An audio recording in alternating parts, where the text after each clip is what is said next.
Em nome da Primeira Igreja Batista de Lisboa, queríamos saudar todos os irmãos, irmãs e amigos que nos visitam, que estão aqui connosco, presentes, e de um modo particular queremos saudar a direção do Seminário Martin Bucer Portugal, que organiza esta conferência, como sabem. Sentimos-nos muito honrados porque escolheram esta igreja para este evento.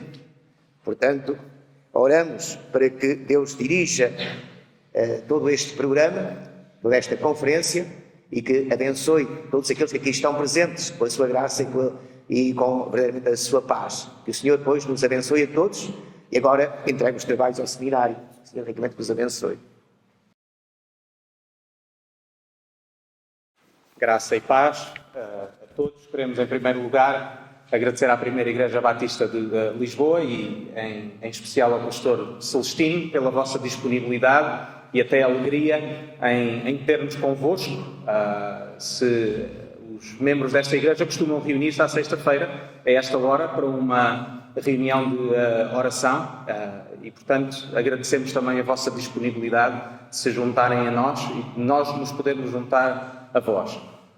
Trago saudações do pastor Tiago Cavaco. Como sabem, ele não pode estar, ele está em período de sabático, está em Mississippi, não pode estar connosco, com muita pena, mas manda as suas saudações. É uma grande alegria estar aqui, é uma grande alegria poder partilhar convosco este tempo e é uma grande alegria ver que, como Deus está a trabalhar e a ajudar-nos a desenvolver este ministério que acreditamos ser muito importante e necessário para o nosso país. Deixem-me dizer que quando nós planeámos o começo desta escola, pensámos que seria sábio dar-nos a conhecer. Não é todos os dias no nosso país que surge uma nova escola teológica. Seria importante nós dizermos quem somos e ao que vimos. E, portanto, no dia 5 de abril de 2019, tivemos a nossa primeira conferência fundadora. O tema foi o Verbo feito carne. E, portanto, acerca da palavra, do fundamento e do assunto da nossa escola.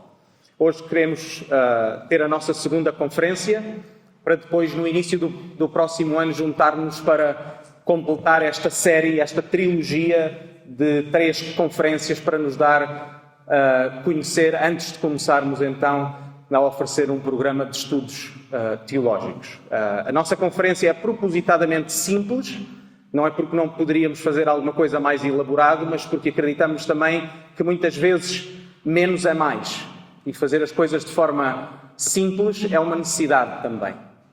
E, portanto, basicamente o que vamos ter são 3 apresentações, 3 palestras. Agradecemos muito também a presença do irmão Eduardo Mano e do irmão Natan connosco, que nos servem com música.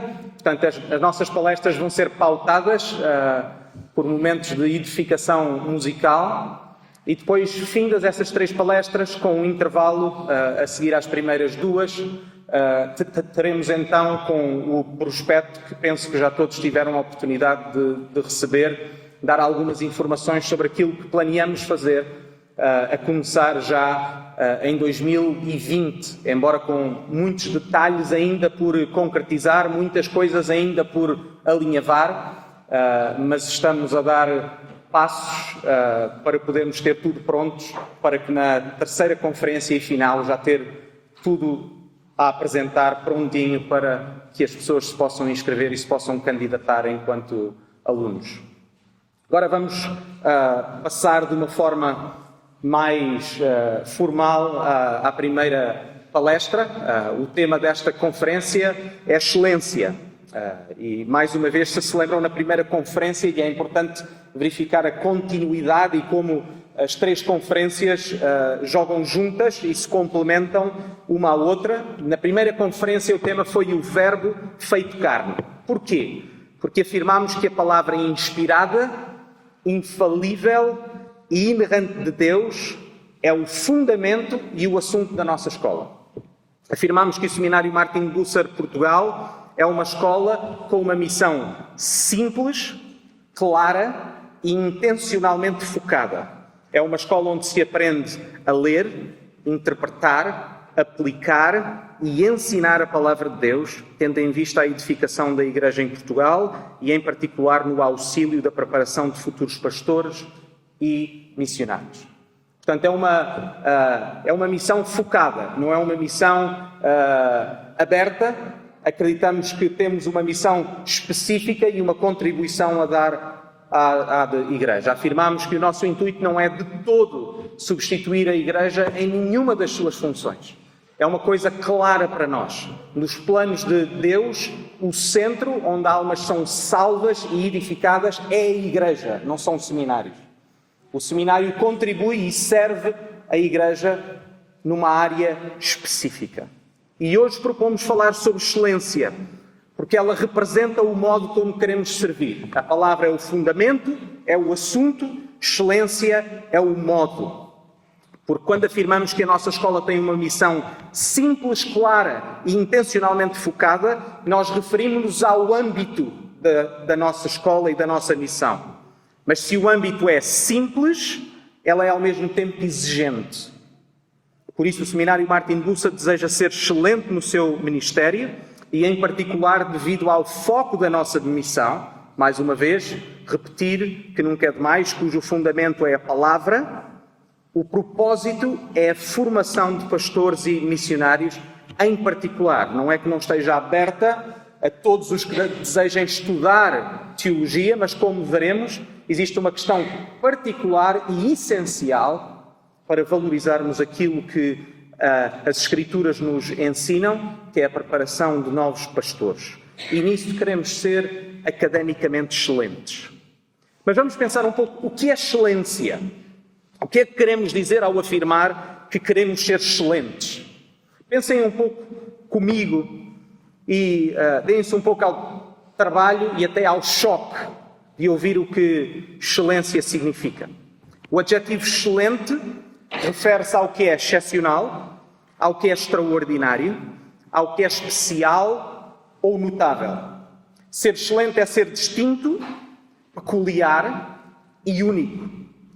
O que é excelente é ótimo, é superior, é sublime e perfeito.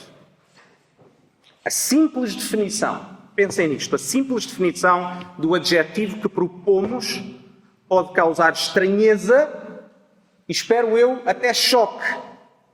Porque quando falamos de excelência, somos confrontados com uma dissonância entre a excelência anunciada e a realidade vivida. Quem nos ouça falar em excelência pode legitimamente questionar a nossa ousadia.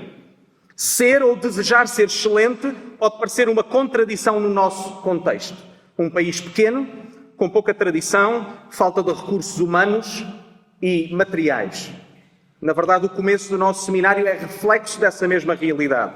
Temos procurado começar de forma gradual, vejam o número de pessoas que se juntam aqui, e, portanto, há uma dissonância entre aquilo que nós afirmamos que é excelente e aquilo que é a realidade vivida. E assim sendo, o que queremos dizer, então, que queremos ser excelentes. Será que podemos ser excelentes? Como é que é possível chegar em frente a uma congregação, a um grupo de pessoas como está reunida aqui hoje, e ter a ousadia de dizer: o Seminário Martin Bucer quer ser excelente? Afirmar a excelência, na realidade, pode ser uma mera alienação de quem não tem capacidade de autoavaliação e se acha mais do que aquilo que é. Pode ser apenas o reflexo de uma arrogância desmedida. Ou ainda, que é muito comum nos nossos tempos hoje, um mero slogan. Todas as empresas, todas as instituições agora têm uma declaração de missão, têm coisas às quais se querem identificar, e excelência pode ser uma dessas. Um mero slogan. Ou então, que é aquilo que nós propomos, algo totalmente distinto e que necessitamos de entender. No Seminário Martin Bucer Portugal, o que queremos dizer quando afirmamos a excelência é, antes de qualquer outra coisa, uma profissão de fé. É, em primeiro lugar, afirmar um desejo e uma busca, não afirmarmos o que somos. A razão pela qual temos a ousadia e desavergonhadamente afirmamos a excelência não é porque acreditamos que somos excelentes, mas porque acreditamos que a pessoa do Senhor Jesus Cristo e a mensagem do Evangelho são excelentes e a única forma de ser fiel à mensagem anunciada é buscar essa mesma excelência. Entendem esta diferença? Porque uma significa arrogância desmedida, a outra significa proporcionalidade face à fé que nós anunciamos. Porque o Senhor Jesus Cristo é excelente e porque o Evangelho que nós anunciamos é excelente, incomparável e único em relação a qualquer outra mensagem, logo nós queremos ser fiéis a essa excelência. E por isso afirmamos o que o apóstolo Paulo afirmou. Porque não nos pregamos a nós mesmos, mas a Cristo Jesus, o Senhor. Queremos pregar a excelência porque queremos apontar para o Senhor Jesus. Não queremos apontar para nenhum de nós enquanto pregamos e enquanto servimos. Quando afirmamos querer ser excelentes, não queremos ser nem gregos, nem romanos. Não queremos ser heróis gregos, por um lado, que se distinguiam pela sua inerente excelência, que os elevava a um estatuto superior aos outros seres humanos, e por isso eram considerados semideuses. Mas, por outro lado, ao mesmo tempo, também não queremos ser estoicos romanos, que julgam que pelo seu muito esforço e autocontrole se destacam dos demais por terem a capacidade de se elevar acima do comum dos mortais. Não queremos ser nem heróis gregos, nem estoicos romanos. Queremos ser mendigos com fome de excelência. O cristão é um homem tão fraco como os outros, mas cuja excelência e força residem não em si, mas no seu Deus. Por isso somos como que mendigos à mesa, que desejam ser alimentados. Não é acerca de nós, é acerca do Senhor Jesus. Não é acerca do que nós conseguimos fazer ou do que nós anunciamos sobre nós próprios ou da nossa capacidade, mas da excelência da mensagem que nós pregamos.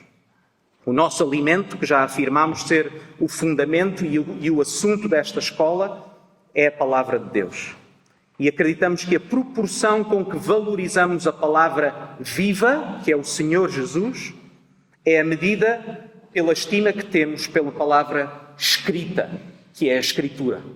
Não é possível valorizar verdadeiramente a palavra viva sem valorizarmos a palavra escrita. E por isso, em abril deste ano, negámos que existe uma dicotomia entre a palavra viva e a palavra escrita. A fé cristã afirma e valoriza as duas, sabendo que sem a palavra escrita é impossível conhecer a palavra viva. A palavra escrita é o principal meio pela qual almas são salvas e a Igreja é santificada. É a excelência da palavra escrita que é o fundamento da nossa escola, ao mesmo tempo que a excelência da palavra viva nos sustenta e é o propósito da nossa existência. E este é o ponto número 1. Em segundo lugar, se buscar a excelência é procurar ser fiel, então, por um lado, à pessoa de Jesus e à mensagem pregada, também é, por outro lado, procurar ser fiel à natureza da vocação pastoral. Lemos em 1 Timóteo 3:1. Esta é uma palavra fiel.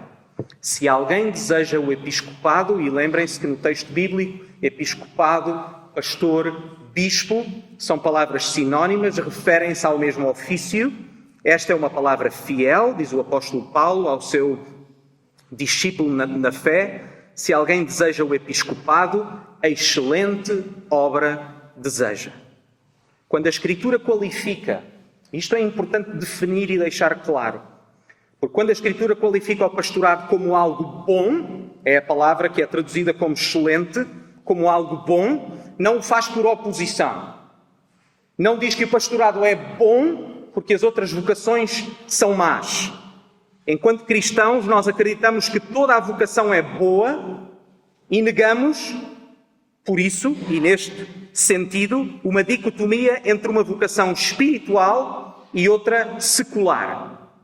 Mas notem ao mesmo tempo que afirmar a natureza positiva de todas as vocações não anula a contribuição particular de cada uma delas. Entendem? Por um lado, não estamos a dizer que algumas vocações são boas e outras más. Mas ao mesmo tempo não estamos a confundir e dizer que todas as vocações são a mesma coisa ou contribuem da mesma maneira, porque isso também não é ser fiel ao texto bíblico. Porque se é verdade que pela Escritura sabemos que todos os dons são necessários para o crescimento e maturidade da Igreja, certo? Não é o que a Escritura nos ensina, todos os dons são necessários, todos contribuem para o corpo e para o crescimento da Igreja. Também é verdade que existem dons que contribuem de forma particular para a missão da Igreja. Afirmar a excelência do pastorado não é desprezar as outras vocações ou dons dados à Igreja, mas sim valorizar a contribuição particular que a vocação pastoral ocupa nos planos de Deus e na eclesiologia bíblica. O pastor é um ministro da palavra, ele segue o padrão do sumo pastor, aquele que cuida de almas, como o pastor cuida das suas ovelhas. Por isso, negamos, por um lado, uma dicotomia, mais uma vez, entre o espiritual e o secular, entre o bom e o mau, necessário ou desnecessário. Todas as vocações são necessárias, todas as vocações são boas, todos os dons dados à Igreja contribuem para a sua edificação, mas, ao mesmo tempo, também rejeitamos o anticlericalismo moderno. O ministério pastoral é um ministério de excelência e contribui de forma particular para a edificação da Igreja. E, como tal, o ministério pastoral deve ser honrado de forma particular e, entre outras coisas, deve exigir que a sua preparação seja proporcional à excelência da sua vocação. Acreditamos, mais uma vez, que existe aqui outra dissonância. Pensamos que em Portugal existe um desfazamento entre a forma tão intencional, séria e elevada como as novas gerações são preparadas numa qualquer área profissional e muitas vezes a forma informal e pouco cuidada como preparamos aqueles que almejam o pastorado. Não só esta realidade é insustentável para a Igreja, como despreza a excelência da vocação pastoral, bem como o cuidado daquele que é o corpo e a noiva do Senhor Jesus Cristo. Aprendemos que ser progressivamente mais exigentes numa qualquer outra área profissional, enquanto somos, infelizmente, progressivamente condescendentes na Igreja. No entanto, esta cultura não se coaduna com a excelência do Evangelho que nós pregamos, nem com a excelência da vocação pastoral. Deixem-me utilizar para terminar uma analogia. O pastor, enquanto ministro da palavra, é um médico, é um cirurgião de almas. O pastor é o primeiro responsável por cuidar da saúde espiritual do rebanho que foi colocado ao seu cuidado. Dele é a responsabilidade de alimentar e cuidar esse rebanho. Mas a pergunta é esta: quantos de nós nos colocaríamos nas mãos de um cirurgião com o nível de preparação que, em termos gerais, se exige àquele que almeja o pastorado? Essa condescendência que nós temos e este desfazamento tem efeitos trágicos, visíveis e extensos. Porque se um cirurgião tem apenas a capacidade de matar um paciente a cada intervenção, o pastor tem a capacidade de matar uma congregação inteira do ponto de vista espiritual. O nível de excelência que exigimos àqueles que aspiram ao pastorado é diretamente proporcional ao valor que damos à sua vocação e ao valor que damos ao Evangelho, à mensagem que nós pregamos. Portanto, em suma, é isto. A busca da excelência é uma afirmação de fé. Nós anunciamos o Senhor Jesus Cristo, nosso único e suficiente Salvador. Ele é excelente, é excepcional, distinto, peculiar, único, superior, sublime e perfeito. Ele é único e por isso queremos excelência, porque Ele é excelente. E em segundo lugar, a busca da excelência é o reconhecimento do valor da vocação pastoral e, consequentemente, da educação teológica. Que Deus nos ajude a ter a humildade enquanto procuramos contribuir e servir a Igreja. Que Deus nos ajude a ser excelentes, não porque inerentemente o somos, mas porque, revestidos do Espírito Santo e do poder do Espírito Santo, somos capazes de fazer aquilo que não conseguiríamos fazer sozinhos. Vamos ter uma palavra de oração. Pai do céu, nós te agradecemos porque tu nos dás a oportunidade de te servir. Somos o que somos e temos o que temos. somente pela tua graça e pela tua misericórdia. Pai do céu, queremos pedir a tua ajuda, porque sabemos que somos fracos, sabemos que o Evangelho é um tesouro, mas não somos mais do que vasos de barro. É como mendigos que chegamos a ti. Queremos excelência, porque tu és excelente, Pai, porque o teu Filho é excelente. Ajuda-nos, dá-nos humildade, dá-nos capacidade para te servir, de forma a edificarmos a tua igreja e para a tua glória. No nome do Senhor Jesus. Amém.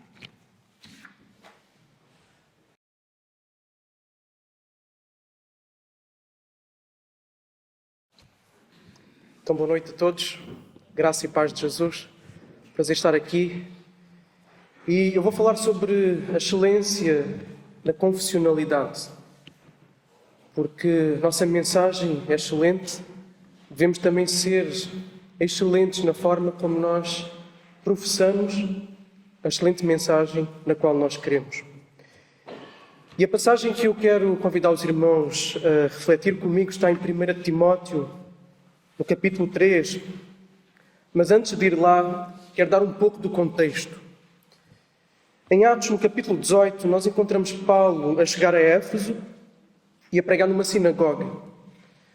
Depois Paulo seguiu viagem e lá ficaram Priscila e Áquila e depois chegou a Apolo.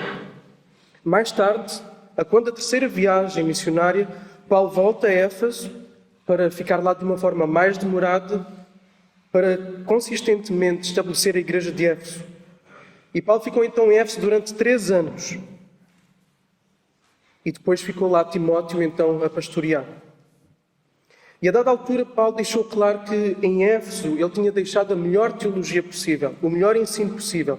E nós podemos ver isso relatado em Atos capítulo 20, versículos 20, 21 e 27. E diz assim: Não me esquivei de vos anunciar nada que fosse benéfico, ensinando-vos publicamente e de casa em casa, testemunhando, tanto a judeus como a gregos, o arrependimento para com Deus e a fé em nosso Senhor Jesus, porque não deixei de vos anunciar todo o propósito de Deus. Mas depois Paulo vai dar um alerta. Paulo vai dizer que há um perigo. Qual é o perigo? O perigo é que essa teologia saudável pode ser contaminada. Então, dos versículos 28 ao 32 desse mesmo capítulo 20, ele diz: Portanto, tende cuidado de vós mesmos. Ele está a falar com os presbíteros de Éfeso. Tende cuidado de vós mesmos e de todo o rebanho sobre o qual o Espírito Santo vos constituiu bispos, para pastoreardes a igreja de Deus, que ele comprou com o próprio sangue. Eu sei que depois da minha partida, lobos cruéis entrarão no vosso meio e não pouparão o rebanho. E que dentre vós mesmos se levantarão homens falando coisas distorcidas para atrair os discípulos para si. Portanto, estai atentos, lembrando-vos de que durante 3 anos não cessei, dia e noite e com lágrimas, de aconselhar cada um de vós. Agora, pois, consagro-vos a Deus e à palavra da sua graça, àquele que é poderoso para vos edificar e vos dar herança entre todos os santificados. Este foi o conselho que Paulo deu aos presbíteros de Éfeso. E durante o tempo em que Timóteo esteve lá a pastorear, Paulo escreve, e daí vêm as epístolas que nós temos escritas a Timóteo, e numa dessas cartas é onde está a passagem que nós vamos ver agora, no capítulo 3, versículos 14 a 16. E diz assim: Mesmo esperando encontrar-te em breve, escrevo-te estas coisas, para que, se eu demorar, saibas como se deve proceder na casa de Deus, que é a igreja do Deus vivo, coluna e alicerce da verdade. Sem dúvida, grande é o mistério da fé.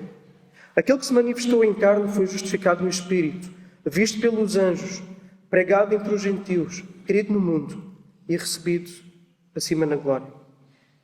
Então Paulo, logo no início, manifesta o desejo de se encontrar com Timóteo, o mais depressa possível, o mais rapidamente possível. No entanto, aquilo que Paulo quer transmitir a Timóteo não pode esperar esse encontro. E por isso ele então escreve aquilo que nós encontramos aqui. Por isso é que Paulo escreveu esta epístola. Porque ele poderia demorar-se e havia coisas que precisavam ficar assentes, havia coisas que precisavam ser corrigidas em Éfeso e não poderia esperar. E no versículo 14 nós vemos Paulo a dizer: escrevo-te estas coisas. Que coisas são essas? Há quem diga que Paulo se refere àquilo que vem imediatamente antes, ou seja, acerca dos requisitos para os oficiais da igreja, tanto presbíteros ou diáconos. Mas o mais provável é que, pelo que nós veremos a seguir e pelo contexto em que a igreja se encontrava, estas coisas a que Paulo se refere diga respeito a todo o conteúdo da epístola. Não só o que vem imediatamente antes, mas todo o conteúdo da epístola. No capítulo 1, Paulo começou por falar acerca de falsas doutrinas que estavam presentes na igreja de Éfeso. Andavam a ser ensinadas outras doutrinas. Andava-se a gastar tempo com fábulas, com genealogias, que só promoviam discussão, que só promoviam divisão, que só promoviam arrogância. E Paulo diz que muitos naufragaram, entre eles Himeneu e Alexandre. No capítulo 2, Paulo vai falar da ordem da adoração na igreja, ou seja, como deviam ser feitas as orações por parte dos homens e como as mulheres deviam aprender em submissão no contexto da igreja. Capítulo 3, Paulo vai descrever então, já foi aqui referido, os requisitos para o presbitério, para os presbíteros, para os diáconos. E no final do capítulo 3 temos a nossa passagem. Depois, no capítulo 4, após a nossa passagem, Paulo volta mais uma vez aos falsos mestres. E ele vai fazer um contraste entre os falsos mestres e os verdadeiros mestres. No capítulo 5, Paulo vai falar sobre como deve ser o relacionamento entre grupos específicos na igreja e como esses relacionamentos devem ser baseados e norteados, moldados pelo Evangelho. Por fim, no capítulo 6, Paulo volta a fazer o quê? A confrontar falsos ensinamentos. Então, esta é uma tónica da carta. Esta é uma tónica daquilo que Paulo está a escrever, os falsos ensinamentos. Eu quis dar este contexto, assim, muito resumido, de cada capítulo da epístola de forma geral, porque o texto que eu propus aqui está exatamente no centro da epístola. E nela nós encontramos a razão pela qual Paulo escreve a epístola. As coisas que Paulo escreveu nessa carta, nesses 6 capítulos, foi para quê? Foi para Timóteo soubesse como se deve proceder, qual deve ser a conduta, qual deve ser a postura na casa de Deus, a igreja. E a palavra procederes, no grego, na forma como ele se encontra conjugado, aponta não apenas para uma ação que é isolada, mas aponta para um padrão constante na vida. Ou seja, algo que não acontece apenas uma vez, mas algo que deve ser aquilo que é o padrão. Então é uma forma de estar, uma forma de se conduzir que deve ser padronizada, que deve permanecer, que deve ser vivida. Mas por parte de quem? Quem é que deve viver desta forma? Todos aqueles que fazem parte da casa de Deus. Porquê é que isto é importante? Para que tanto desgaste, tanto confronto com falsos mestres? Para que lutar em favor de ensinos inegociáveis acerca da verdade, de uma teologia sólida, saudável? Para que um alto padrão de excelência exigido tanto dos presbíteros quanto dos diáconos? Porque é que a igreja não é um lugar qualquer? Porque ela é a casa do Deus vivo. Ela é a igreja do Deus vivo. A igreja é um conjunto de pessoas que foram adquiridas pelo sangue do Deus encarnado, Jesus Cristo. A igreja é constituída de todas as pessoas, de todos os tempos, que foram perdoadas dos seus pecados e adotadas como filhas de Deus, e como filhos de Deus devem espelhar a glória de Deus. Devem espelhar a presença de Deus com a maior solenidade possível e com a maior excelência possível. Então Paulo está a dizer que ser igreja, viver igreja, é coisa séria. Não é coisa para se viver de ânimo leve. É a família do próprio Deus. É a família de todos aqueles que foram salvos pelo poder do Evangelho e que devem refletir o Evangelho e o Deus do Evangelho. E a igreja de Éfeso estava-se a esquecer disso. Timóteo tinha de batalhar, Timóteo tinha de lutar para colocar as coisas em ordem. E atenção que não tinha passado muito tempo desde que Paulo tinha lá estado a ensinar durante 3 anos. Paulo esteve lá a ensinar durante 3 anos e era Paulo. No entanto, rapidamente, as coisas precisaram de uma intervenção cirúrgica como esta de Paulo. É preciso continuamente trazer as coisas importantes aos lugares de maior importância. A verdade deve ser trazida continuamente ao centro da igreja de Éfeso. E essa é exatamente a missão da Igreja, da Igreja Universal. Ser coluna, ser pilar, ser alicerce, ser base que segura esta verdade. Essa é a responsabilidade da Igreja, esta é a missão da Igreja. Preservar, defender, proclamar, afirmar, testemunhar a verdade. Não há estrutura nenhuma que se mantenha sem alicerce, sem fundamento. Cai tudo. O fundamento da Igreja é a verdade. Por isso ela deve zelar por essa verdade. Lembram-se quais eram os principais assuntos desta carta de Timóteo? Eu mencionei os falsos ensinos, as mentiras, a distorção da palavra. Paulo então está aqui a colocar em oposição a necessidade da Igreja proteger essa mesma palavra, proteger a verdade e proclamar a verdade que foi confiada à Igreja. E o que é a verdade a que Paulo se refere aqui? Esta é a pergunta seguinte. O que é a verdade a que Paulo se refere? A verdade é a articulação das afirmações que compõem o Evangelho, a verdadeira teologia, a doutrina que conduz à vida que existe em Deus. É a salvação que há em Cristo para pecadores arrependidos. A verdade que Paulo se refere é o mistério da piedade que todos na Igreja deveriam confessar e viver. É o que nós encontramos aí no texto. Aquele que se manifestou em carne, foi justificado no Espírito, visto pelos anjos, pregado entre os gentios, querido no mundo e recebido acima na glória. Esta é a verdade que a Igreja devia defender, proclamar. Esta é a verdade que deveria nortear o ministério de Timóteo, de todos os presbíteros ali presentes, a forma de estar de cada membro da Igreja. E o que é que nós temos aqui nesta afirmação curta destes versículos? O que temos aqui é um padrão de fé, que os leitores deveriam tanto de crer quanto afirmar, em forma de credo ou de hino.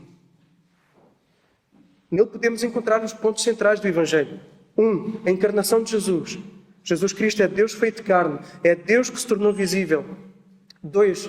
Encontramos aí a ressurreição de Jesus. Deus Pai aceitou o sacrifício de Cristo na cruz em favor do seu povo. Cristo viveu uma vida de perfeita obediência, foi o sacrifício perfeito e por isso, por meio da ressurreição, ele foi vindicado.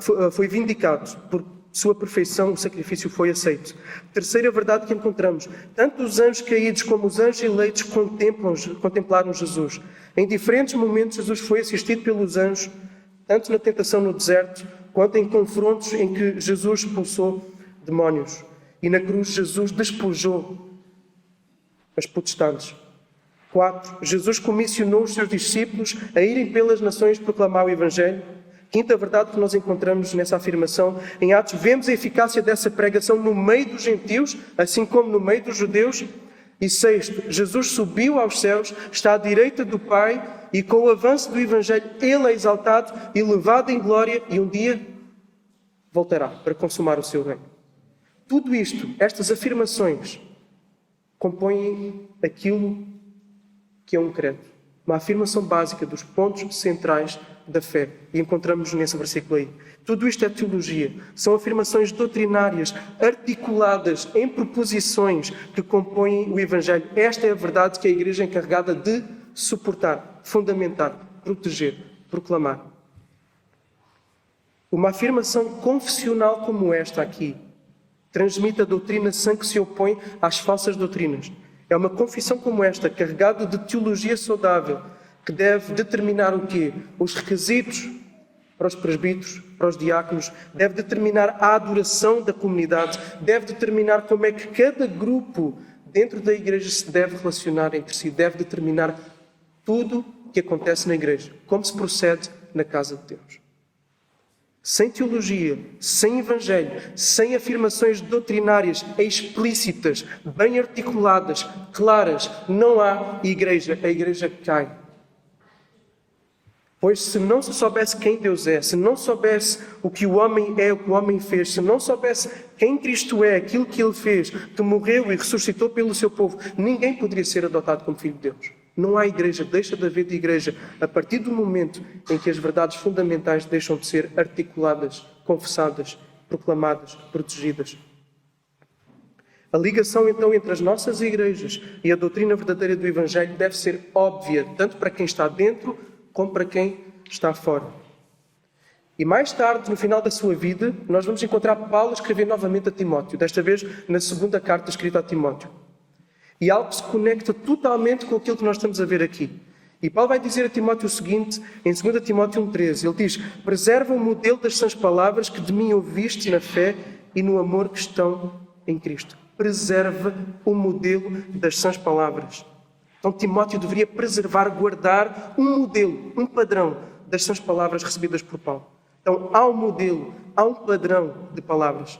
E essas palavras, esse modelo, esse padrão resume quem Deus é, o que o homem é e como ambos se podem relacionar. E isso é o Evangelho. Depois, Paulo vai dar também indicações a Timóteo de fazer o quê? Ele não só pede a Timóteo: olha, Timóteo, guarda o modelo, mas passa a homens fiéis para que ensinem a outros. E o que nós vemos desde o Antigo Testamento e no Novo Testamento também aqui, encontramos vários textos que realçam a importância de se passar de uma geração até à outra quem Deus é, aquilo que Deus faz no meio do seu povo. E nós vemos que com o povo de Israel as coisas começam a decair exatamente por esta falha de passar à próxima geração quem Deus é e aquilo que Deus faz no meio do seu povo. Foi isso que os homens que deveriam de receber de Timóteo o modelo das sãs palavras fizeram. Foi isso que a Igreja tem feito ao longo da história. Caso contrário, nós não estaríamos aqui hoje à noite. Bem cedo, para que os cristãos dos primeiros séculos pudessem ter um padrão de sã doutrina, com os pontos mais basilares, com os pontos mais fundamentais da fé, num tempo em que não havia um acesso fácil como nós temos hoje à Bíblia, foi redigido o famoso Credo dos Apóstolos, que não foi redigido por eles, mas chama-se Credo dos Apóstolos porque tem o fundamento dos apóstolos, as doutrinas básicas, algo fácil de memorizar. Creio em Deus, o Pai Todo-Poderoso, Criador do céu e da terra. Creio em Jesus Cristo, seu único Filho, nosso Senhor, o qual foi concebido por obra do Espírito Santo, nasceu da Virgem Maria, padeceu sob o poder de Pôncio Pilatos, foi crucificado, morto e sepultado, desceu à mansão dos mortos, ressuscitou ao terceiro dia, subiu ao céu, está sentado à direita do Deus Pai Todo-Poderoso, de onde há de vir para julgar os vivos e os mortos. Creio no Espírito Santo, na Santa Igreja Universal, na comunhão dos santos, na remissão dos pecados, na ressurreição da carne, na vida eterna. Amém. Onde é que nós podemos encontrar tanta teologia de uma forma tão resumida, bem articulada, em tão poucas palavras como aqui? O que temos aqui é uma confissão de fé. Proposições articuladas que resumem as verdades bíblicas fundamentais. Tem a mesma autoridade que a Bíblia? Não. É fiel à Bíblia? É. Teve sucesso na transmissão do Evangelho de forma saudável às gerações seguintes? Teve. Agora, o chamado Credo dos Apóstolos não foi o único documento confessional a ser escrito. Outros foram. Nos primeiros séculos encontramos logo confissões e formulações fundamentais à preservação da verdade em aspectos absolutamente fundamentais na fé. Trindade, quem Deus é, quem o Filho é, quem o Espírito é, a dupla natureza de Cristo, o combate a heresias que iam exatamente contra estas doutrinas, e daí nasceram alguns credos bem conhecidos e que são caros às tradições cristãs. O credo niceno-constantinopolitano, o credo de Calcedónia e o credo atanasiano. Agora, a história vai-nos mostrar, nos séculos seguintes, que outras tradições começaram a sobrepor-se às verdades bíblicas e a desvirtuar por completo a verdadeira adoração a Deus. E daí houve a necessidade de, há 502 anos atrás, a Reforma Protestante ter-se levantado para proclamar a necessidade de se trazer as Escrituras novamente para o centro.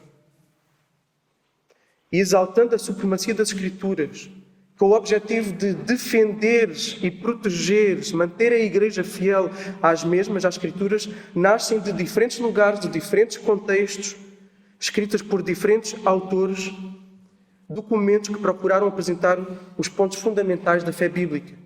Então nós vamos ver daí nascerem o Livro de Concórdia, por exemplo, a Confissão Belga, o Catecismo de Heidelberg, os Cânones de Dort, a Confissão de Fé de Westminster, os seus catecismos, maior e menor, Confissão de Fé de Batista de 1689, documentos que exatamente procuraram articular as verdades fundamentais das Escrituras. Para quê? Com que objetivo?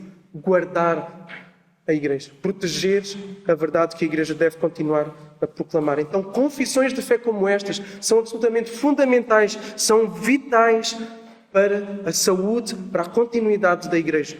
Então, é fundamental que qualquer igreja, que cada igreja que queira ser bíblica, que queira viver a sua vida teológica e prática de forma bíblica, tenha uma noção do quê? Do que crê e que transmita de forma clara aquilo em que crê. E isso é feito através do quê? Através das confissões de fé. É importante que as verdades, a bem da aprendizagem, a bem da assimilação, a bem do ensino, sejam sistematizadas, sejam formuladas em proposições. E por isso as confissões ocupam um papel fundamental. A confissão de fé vai sistematizar as doutrinas fundamentais e centrais daquilo que se crê. Quando alguém sabe pouco ou quase nada acerca do cristianismo e nos pergunta, olha, o que é que a Bíblia ensina? O que é que nós vamos fazer? Vamos pegar na Bíblia, Gênesis capítulo 1, versículo 1, e vamos ler todos os versículos até o final do Apocalipse. É isso que nós fazemos com alguém que nos pergunta aquilo que o cristianismo apresenta? Não. O que nós vamos falar à pessoa é aquilo que nós queremos serem os pontos fundamentais e centrais do cristianismo. Isso é uma confissão de fé. É isso que faz uma confissão de fé. Ao nos dar os pontos essenciais e fundamentais da fé cristã, ela nos ensina sobre o que devemos crer em relação a Deus, aquilo que devemos crer em relação a nós, aquilo que devemos crer em relação ao mundo à nossa volta e sobre como o relacionamento entre nós e Deus pode e deve acontecer. Ao mesmo tempo, isso vai nos proteger daquilo que é errado. E as confissões de fé têm essa valência. Protege a igreja de heresia. Protege a igreja de falsos mestres. Daí Paulo ter escrito a carta de Timóteo e insistir com ele para guardar o modelo das sãs palavras. Uma confissão de fé que não fica guardada na gaveta, porque às vezes isso acontece também, ficam guardadas na gaveta. Uma confissão de fé que não fica guardada na gaveta protege a igreja de heresias, protege a igreja de tradições humanas não saudáveis, protege dos modismos, do pragmatismo, do mundanismo.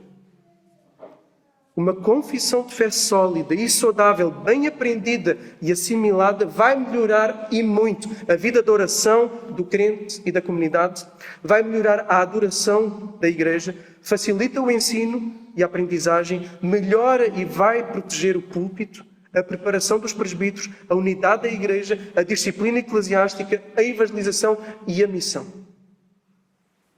E eu vou terminar citando o imperador Frederico, que, querendo reformar a Heidelberg e o Palatinado, ele encomendou à Faculdade de Teologia um documento que resumisse os pontos fundamentais da fé. E daí nasce o Catecismo de Heidelberg, que eu recomendo vivamente. Podem encontrar facilmente na internet, está disponibilizado de forma gratuita.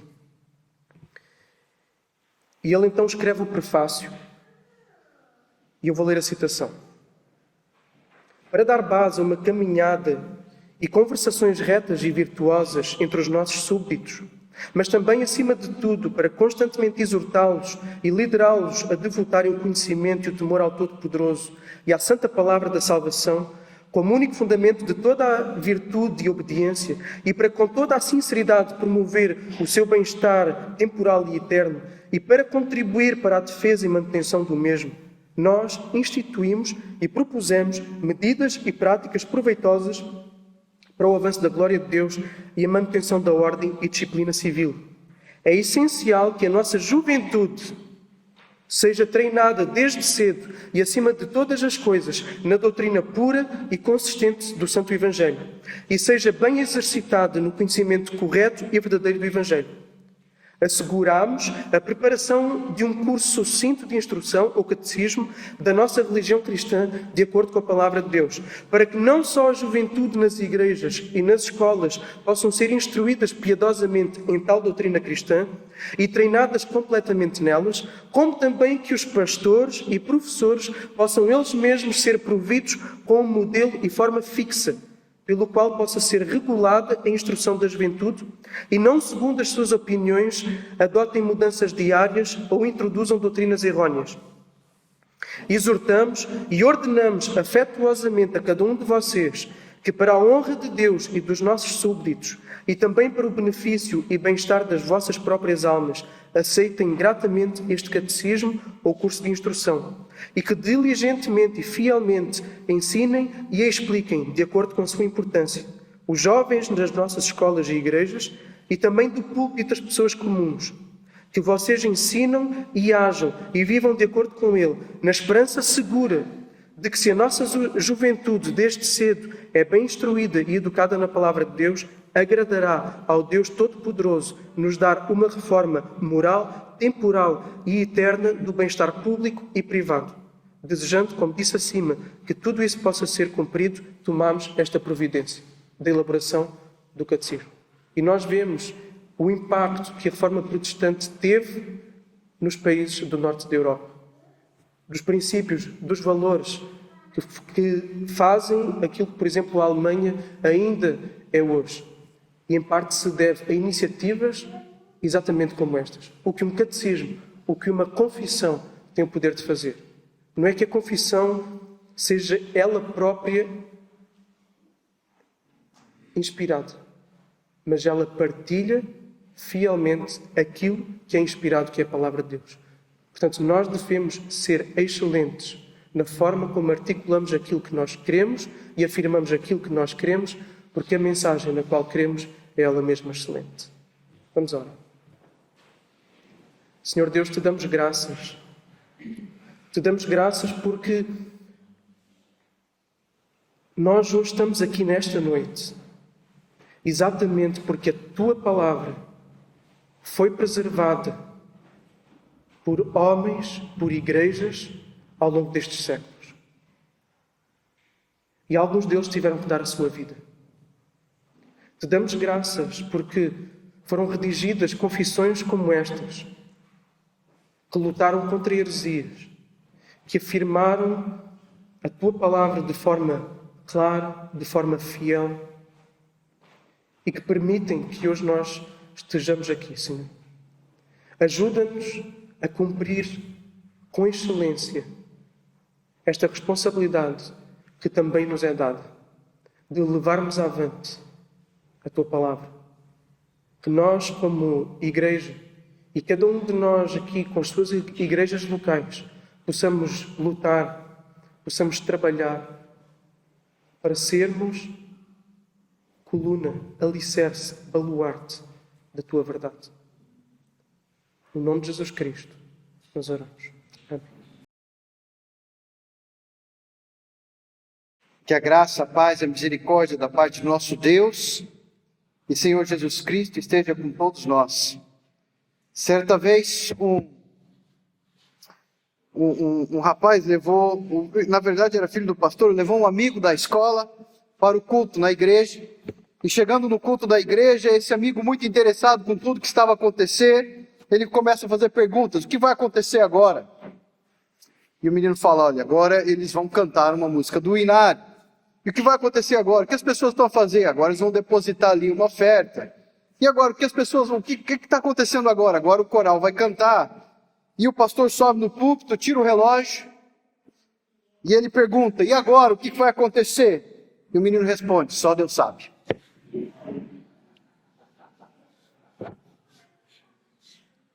Talvez essa seja a impressão de muitos, mediante aquilo que estamos vivendo nas igrejas evangélicas hoje.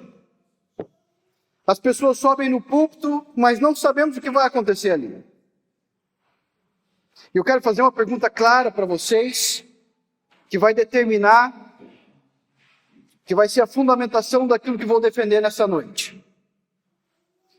Quando alguém sobe no púlpito, vocês gostariam que essa pessoa falasse as suas ideias? Vocês gostariam que essa pessoa misturasse as suas ideias com a Bíblia?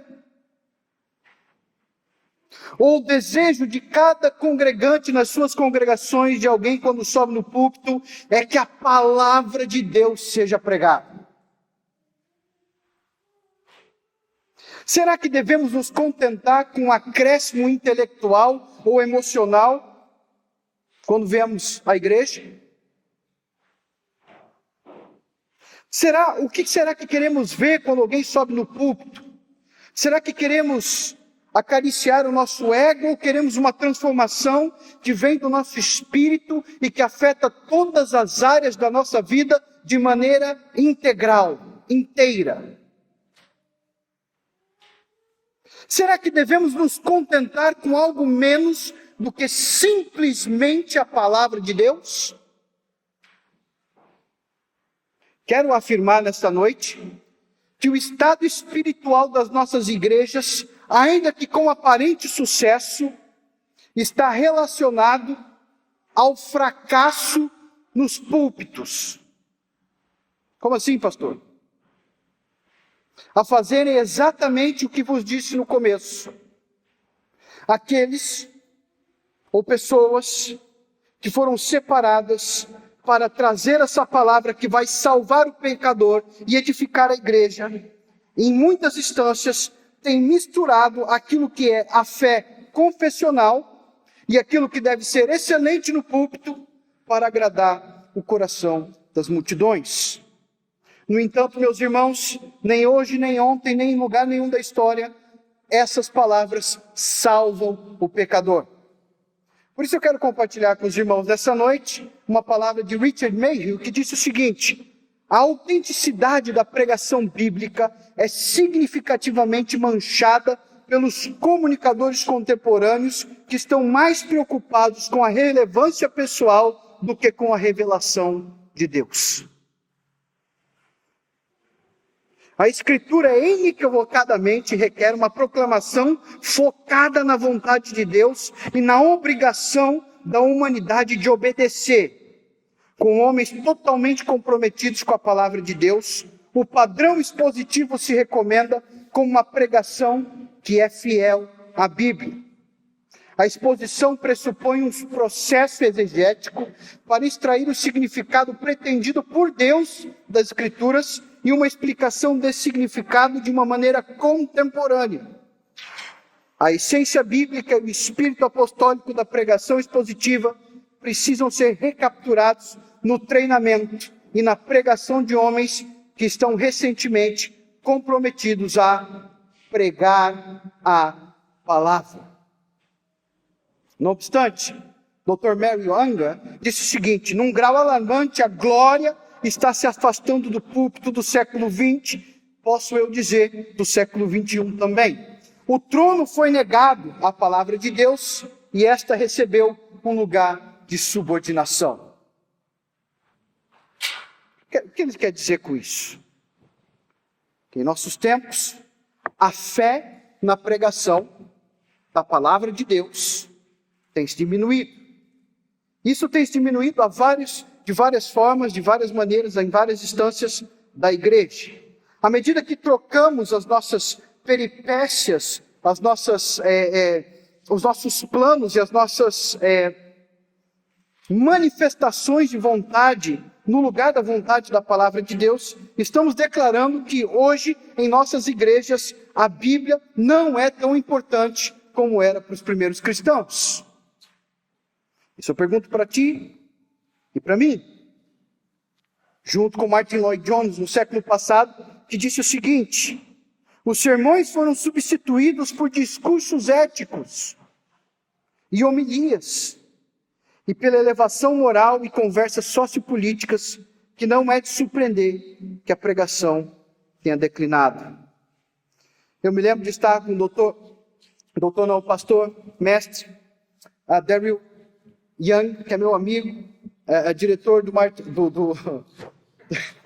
diretor do Charles Simeon Trust Internacional, e ele me disse que uma vez foi numa viagem a Jerusalém, e ele foi num grupo onde um pastor ia fazer uma pregação, e eles chegaram em Cafarnaum, e chegando em Cafarnaum, alguém que deveria trazer uma palavra ali, abriu o Evangelho de Marcos, no capítulo 2, e fala sobre aquele homem paralítico que foi levado pelos seus amigos para ver Jesus, e ali ele é curado, os seus pecados são perdoados, e aquela passagem tem um foco na autoridade do Filho de Deus em perdoar pecados. Mas ao invés de pregar o que essa mensagem disse, esse senhor faz o seguinte: ele lê o texto, Ele fecha a Bíblia, ele coloca debaixo do braço e diz: a importância de termos amigos. Meus irmãos, não é uma caricatura. As pessoas sobem no púlpito hoje, muitas, mas não é a palavra de Deus que pregam. No entanto, há um movimento entre igrejas de teologia reformada, sim, que vão manifestar que a igreja tem fome, e a igreja tem fome da palavra, porque nem só de pão o homem viverá, mas de toda a palavra que procede da boca de Deus. A Bíblia também nos diz, como o apóstolo Pedro nos ensina, se alguém fala, fale de acordo com os oráculos de Deus. Por isso vos proponho nessa noite que a igreja está com fome. E a resposta para essa fome é a excelência da pregação expositiva. Essa que abre o texto, explica o texto, apresenta o texto e aplica o texto de acordo com a palavra de Deus. A excelência da pregação expositiva está diretamente ligada à excelência da palavra. Ou seja, a pregação expositiva é um método excelente, porque a palavra que pregamos é excelente.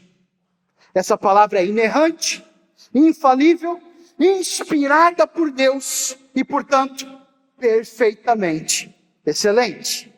Como Calvino disse, a razão pela qual o homem sobe no púlpito é: Deus pode falar conosco pela boca de um homem. Christopher Ash também disse o seguinte, que a autoridade não reside no indivíduo, ou no ofício do pregador, nem na sua ordenação, nem na sua comissão, nem na igreja como instituição. Ela reside na palavra escrita de Deus. A fonte dessa autoridade é Cristo, como o verbo, como falamos na última conferência. E o lugar da autoridade é completamente, em sua totalidade, nas Escrituras.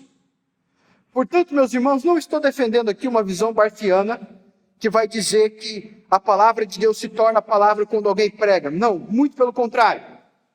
Eu quero sim afirmar, junto com a confissão helvética, que a pregação da palavra de Deus é a palavra de Deus. Por isso o reformador Bullinger, melhor dizendo, ele distinguiu dois erros que nós podemos cometer ao dizer isso. A colocar a igreja ou o pregador acima da Escritura, como se a Bíblia só pudesse ser interpretada por alguém que seja capacitado ou que esteja acima da igreja para interpretar para a igreja. Por outro lado, podemos cair no erro de achar que não precisamos de pregadores e somente ler a Bíblia é o suficiente. Nenhum, nem outro. Porque a Bíblia é muito clara. Em 2 Timóteo capítulo 4, versículo 2, Paulo fala com Timóteo, prega a palavra. Prega a palavra.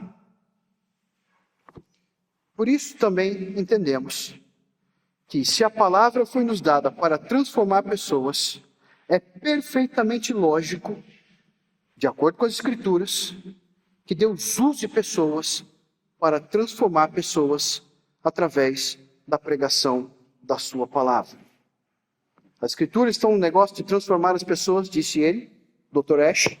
Elas precisam ser pregadas por pessoas que também estão sendo transformadas pelas Escrituras. Ou seja, o pregador expositivo, ele também é transformado por essas Escrituras, e a partir dessa transformação sobrenatural de Deus no coração daquele que crê, a igreja também é transformada pela palavra de Deus. O que precisamos então para ter excelência nos nossos púlpitos? É isso que eu quero responder nessa noite. Se temos fome, a resposta é a pregação expositiva. E o que precisamos então para ter excelência nos nossos púlpitos? Nós precisamos de homem que tenha uma hermenêutica evangélica. O que eu quero dizer com isso? Precisamos de homem que saibam interpretar as Escrituras de acordo com as Escrituras. Homens que subam nos nossos púlpitos, que creem que verdadeiramente a palavra de Deus é inerrante, infalível, completamente inspirada, suficiente para toda obra, suficiente para a salvação. Nós não precisamos mais nos púlpitos pessoas com meias verdades que acreditam na ética cristã ou que pelo menos fingem proclamar o evangelho ou crer nessa palavra. Há um distanciamento muito grande entre a mensagem proclamada e aqueles que muitos vão confessar: eu creio na Bíblia, eu creio que é a palavra de Deus, mas quando eles pregam as mensagens que pregam, a mensagem deles está completamente distoante daquilo que afirmamos no começo dessa conferência. Uma excelência confessional e uma excelência do próprio Deus, que excelentemente inspirou as Escrituras. É por isso que o Dr. Klein Snodgrass diz o seguinte: numa tradição que enfoca a centralidade da palavra escrita, poucos assuntos são mais importantes do que a interpretação e a proclamação dessa palavra. Todos enfatizam a necessidade de uma sólida exegese do texto, mas poucos são adeptos do oferecimento de tal exegese e quando pregam não fazem efetivamente. É isso que eu estou a dizer. Muitos sobem nos púlpitos, ou fazem um comentário bíblico, ou fazem uma autoajuda, ou trazem para a congregação um deísmo terapêutico destituído da verdade cristocêntrica do Evangelho. Nós precisamos de homens que subam nos púlpitos e leiam as Escrituras exatamente como Jesus e declarem: as Escrituras falam de Jesus. Assim como Jesus disse, as Escrituras falam de mim. Por isso, meus queridos,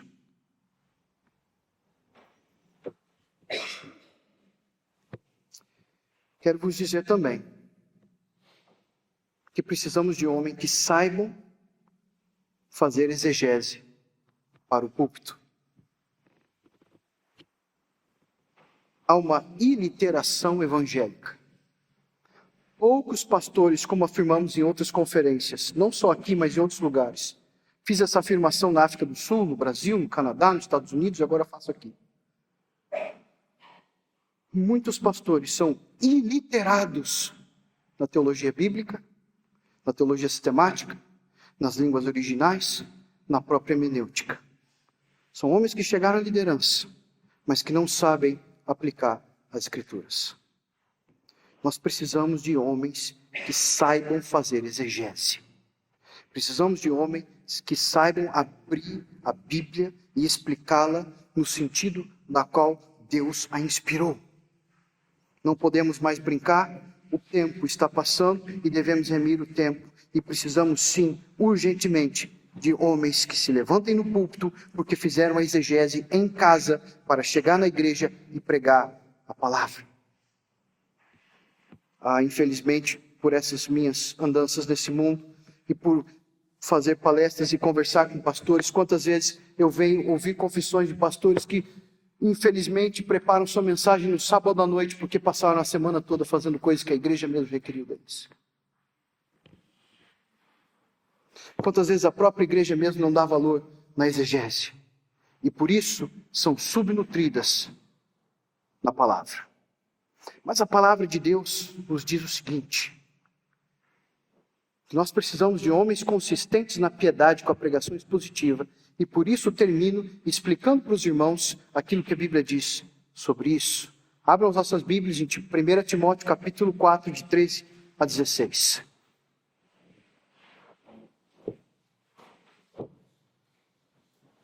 Diz a palavra do Senhor: até a minha chegada, mais uma vez, Paulo está falando até a minha chegada, no mesmo contexto que o nosso pastor Joel explicou. Aplica-te à leitura, à exortação e ao ensino.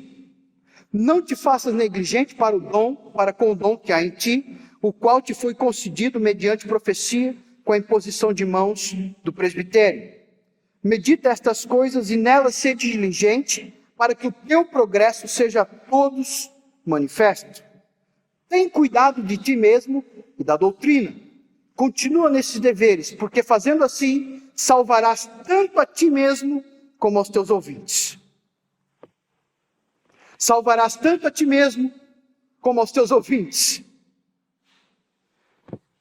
Quando Paulo fala para Timóteo, aplica-te, ele usa uma palavra, um verbo prosaico, e ele quer dizer o seguinte: essa aplicação é a entrega à palavra de Deus. É a mesma coisa que o apóstolo Paulo faz em Atos capítulo 18, versículo 5. Ele se entrega à palavra de Deus. Lucas dá testemunho de que Paulo se entregava totalmente a esta palavra, a proclamação deste logos, a proclamação da palavra de Deus. Isso é um esforço físico e mental para trazer a palavra de Deus.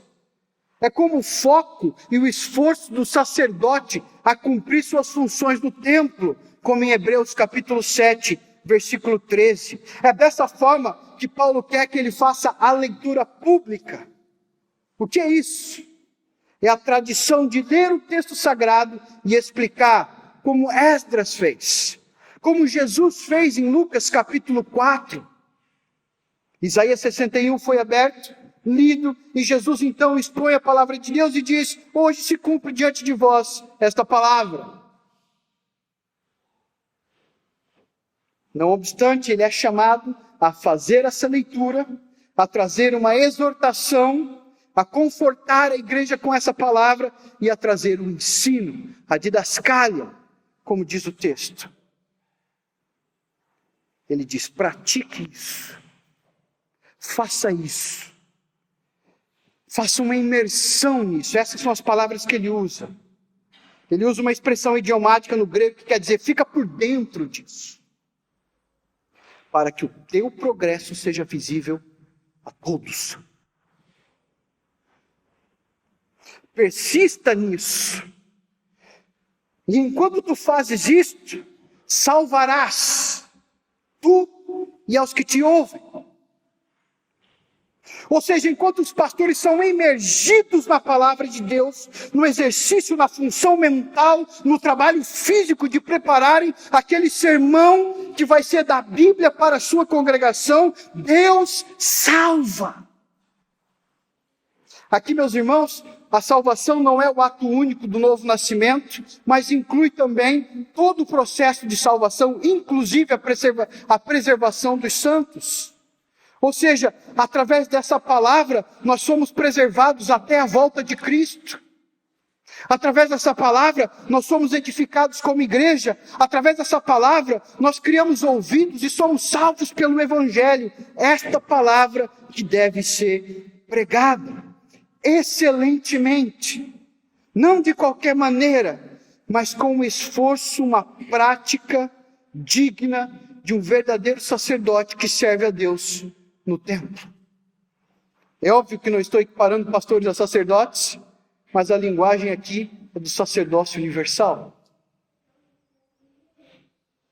No entanto, este que vos fala e outros pastores aqui presentes foram chamados para fazer isso.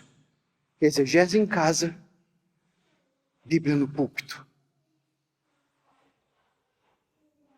Exegese de joelho, em oração, proclamação no púlpito. Portanto, meus queridos, nós precisamos de homens que são consistentes na piedade e na pregação, para desta forma demonstrar progresso na excelência da palavra de Deus. Nós temos fome como mendigos, sim, mas também temos uma resposta. Ela está aqui. E se queremos ter excelência, ela começa com uma boa explicação desta mesma palavra, para que o povo de Deus seja salvo. E que Deus nos abençoe na excelente tarefa de trazer a excelência.